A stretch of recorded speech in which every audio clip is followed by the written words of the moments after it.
Oh iya, kurang keras tadi hakimnya. Hakimnya kurang keras.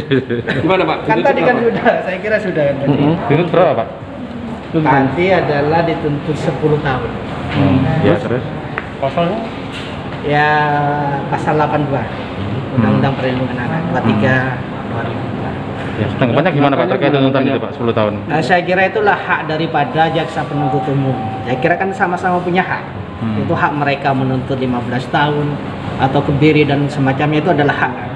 Jadi saya tidak bisa menghalangi hak dari jaksa penuntut umum karena itu adalah diatur di Kitab Undang-Undang Hukum Pidana. Pertimbangannya Pak? Pertimbangannya memberatkan. Tentu pertimbangannya adalah satu, tadi yang sangat ketara adalah pembuktiannya adalah petunjuk. Nah, itu yang digunakan, standar hukum yang digunakan oleh saudara JPU.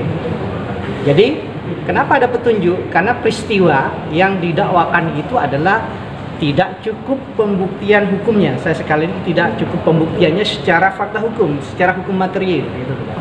Maka petunjuk yang digunakan oleh jaksa penuntut umum. Nah, petunjuk itu kan berarti adalah masih remang-remangan secara hukum. Memang dibolehkan di KUHP seperti itu kan boleh. Salah satunya. Namanya petunjuk. Jadi yang Satunya digunakan apa? adalah petunjuk. Salah satunya apa petunjuknya itu? Petunjuknya adalah kan peristiwa yang didakwakan itu kan secara faktual kan tidak kelihatan. Tidak ada fakta hukum yang menyatakan secara hukum bahwa dia mengetahui peristiwa pidana, tapi adalah mendengar dari pihak lain. Gitu loh. Jadi mendengar, namanya mendengar. Saya kira kan sangat subjektif sekali kan begitu. Artinya kan dia kan mendengar dari orang lain, tidak melihat peristiwa hukumnya. Makanya yang digunakan standar hukum oleh JPU adalah petunjuk. Nanti upayanya gimana Pak nanti? Yang memberatkan apa Pak? Yang memberatkan ada yang memberatkan. Saya kira adalah penyangkalan daripada terdakwa di muka persidangan terhadap apa yang didakwakan. Itu kan. Itu salah satu yang memberatkan itu. Saya kira. Dan tuntutan 10 tahun, trauma psikologi dari pihak korban? Salah satunya itu. Jadi banyaklah pertimbangan jaksa itu menuntut 10 tahun seperti itu. Itu saya kira hak, saya tidak bisa menghalangi jaksa penuntut umum menuntut sedemikian rupa. Itu adalah hak hukum yang tidak mungkin toh jaksa tidak menuntut kan begitu, itu hak. Maka kita akan buktikan nanti di pembelaan seperti apa kan begitu. Kan sama-sama punya hak hukum kan begitu. Jadi terdakwa punya hak hukum untuk membela dengan kerangka hukum. Jadi kerangka hukum sudah saya sampaikan beberapa komentar yang kemarin. Jadi benar ternyata. Jadi alasan hukum yang digunakan JPU adalah petunjuk kan begitu. Jadi pasal 82 23 tahun 2002. Betul kan. Itu salah satunya itu. Jadi dakwaan pertama. Denda ada Pak? Denda ada 100 juta rupiah subsidiar 6 bulan. Nah, memang kalau di Undang-Undang Perlindungan Anak ada seperti itu, ya, ada subsidiar. Saya kira itu hak daripada JPU untuk menuntut tidak mungkin JPU tidak menuntut, itu hak hukum. Tentu nanti kita akan bela secara kerangka hukum dengan fakta-fakta hukum yang muncul di muka persidangan. Saya kira itu yang sangat menarik adalah yang digunakan adalah alat bukti petunjuk. Karena kenapa? Karena tidak ada satupun alat bukti di muka persidangan yang terbukti secara nyata dan sah secara hukum. Itu petunjuk. Memang petunjuk bisa digunakan sebagai alat bukti, tapi petunjuk itu kan, mohon maaf, itu kan dari sisi hukum adalah alternatif terakhir dalam proses pemidanaan untuk mempidana seseorang. Makanya kita besok akan paparkan fakta yang sebenarnya seperti apa. Makanya akan saya sajikan pembelaan dari saudara Pak Hani nanti di muka persidangan. Tentu apa yang disajikan terdakwa nanti itu adalah akan dipertimbangkan oleh hakim. Karena kenapa? Kan sama-sama menyajikan secara hukum. Jadi JPU sudah menuntut 10 tahun kan begitu. Itu kan sajian hukum kan begitu. Tapi kita akan menyajikan sajian hukum juga. Mana yang diambil sebagai dasar hukum pemidanaan oleh hakim? Kita lihat aja nanti seperti apa. Apakah dasarnya adalah yang dipakai oleh kerangka hukum dari kita, apakah dari JPU itu kita. Jadi hakim adalah sangat objektif, saya kira akan mengadili perkara ini. Kalau saya selaku penasihat hukum tentu sangat subjektif juga, jaksa sangat subjektif, tapi kalau hakim objektif, saya kira harus objektif. Jadi tolong digaris besar, digaris bawahi bahwa adalah petunjuk. Jadi salah satunya adalah petunjuk tadi yang digunakan. Karena kenapa tidak ada alat bukti pendukung lainnya? Keterangan terdakwa sama keterangan korban sama saksi ahli Pak ya? Iya, namanya petunjuk kan pengakuan cuma dari si korban, Korban tidak sama ahli, ya? ada kaitannya dengan keterangan saksi-saksi yang lain. Makanya ada petunjuk seperti itu. Jadi itu yang digunakan oleh JPU. Maka kita tidak akan menggunakan petunjuk itu, malah petunjuk itu dijadikan jalan untuk kita bahwa ternyata dakwaan itu adalah masih samar-samar hukum, kan begitu. Karena kenapa? Tidak ada fakta hukum, cuma petunjuk. Dan ini rentan, petunjuk ini rentan. Kenapa? Sangat subjektif.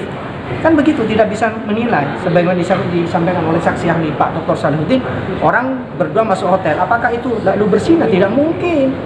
Itu kan, karena kenapa? Itu penilaian umum, kan begitu. Berarti gampang ya? Gampang secara hukum. Makanya kita akan menggunakan pembelaan secara geram hukum dengan pembuktian hukum di muka persidangan. Kapan itu Pak nanti pembelaannya? Besok hari Kamis. Oh, Kamis Pak ya? Ya, hari Kamis kita sajikan pembelaan dengan kerangka-kerangka hukum yang akan kita bangun dengan logika-logika hukum, dengan logika-logika fakta hukum yang muncul di muka persidangan. Jadi sekali lagi saya catat di sini adalah petunjuk.